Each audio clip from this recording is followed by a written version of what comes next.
સત્યની સાથે જનતાનો અવાજ। નમસ્કાર અને 24 ન્યૂઝ નેટવર્કમાં આપનું સ્વાગત છે। ગુજરાતના સૌથી મોટા સમાચાર આજની બ્રેકિંગ ન્યૂઝ છે। ઓગણમાં 6 ઇંચ વરસાદથી ઉણગામ તેરવાડા માર્ગ પાણીમાં ગરકાવ, જનજીવન પ્રભાવિત। બનાસકાંઠા જિલ્લામાં છેલ્લા 24 કલાકથી વરસી રહેલા ધોધમાર વરસાદના કારણે ઓગળ તાલુકામાં અંદાજે 6 ઇંચ વરસાદ નોંધાયો છે। ભારે વરસાદને પગલે તાલુકાના અનેક નીચાણવાળા વિસ્તારો અને મુખ્ય માર્ગો પાણીમાં ગરકાવ થતાં જ જનજીવન પ્રભાવિત બન્યું છે। ઓગળના ઉણગામ વાલાપુરા રોડ પર વરસાદી પાણી ફરી વળતા માર્ગ સંપૂર્ણપણે બંધ થઈ ગયો છે, જેના કારણે સ્થાનિક રહેવાસીઓ, રાહદારીઓ, વાહન ચાલકો તેમજ શાળાએ જતા વિદ્યાર્થીઓને ભારે હાલાકીનો સામનો કરવો પડી રહ્યો છે।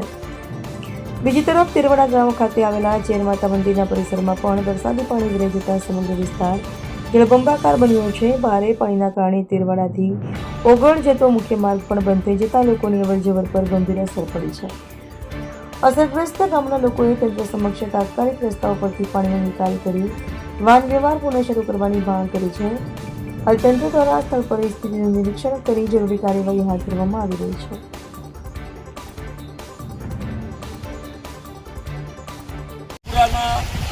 ડેપ્યુટી સરપંચ, માજી સરપંચ ભૈલાલભાઈ અને તેમની રજૂઆત છે કે અહીંયા વાલપુરા છોકરાઓને જવા માટે અને દૂધનું ટેન્કર આવતું નહીં, એટલે સરકારશ્રીને અમારી બે હાથ જોડીને નમ્ર વિનંતી કે અમને નાની ટીપુ બની આપે અહીંયા, તો છોકરાને જવા માટે મુશ્કેલી ના પડે અને દવાખાને જવા માટે મુશ્કેલી ના પડે, એટલી સરકારશ્રીને અમારી રજૂઆત છે। અસ્તુ ભારત।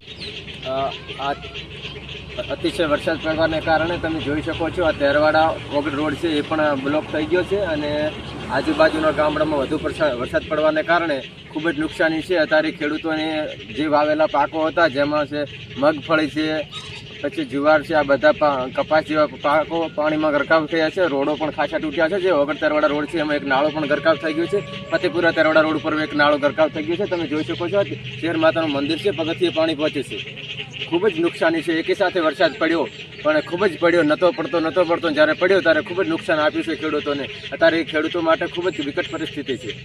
ચૌધરી દેવાભાઈ નાથાભાઈ, વાલપુરા ડેરીના મંત્રી અને શાહ ભાઈ વર્તીભાઈ અને ઊણ ગામના સરપંચશ્રી અને ઊણ વચ્ચે વાલપુરા વચ્ચે પાણીનો વેહ હોવાથી અમારે ડિલિવરી પ્રસંગે અથવા અમારા દૂધના ટંકર વિશે આથી હું સરકારશ્રીને વિનંતી કરું છું, મને ઊણ વચ્ચે અને વાલપુરા વચ્ચે ડીપ બનાવી આવે એવી મારી વિનંતી છે।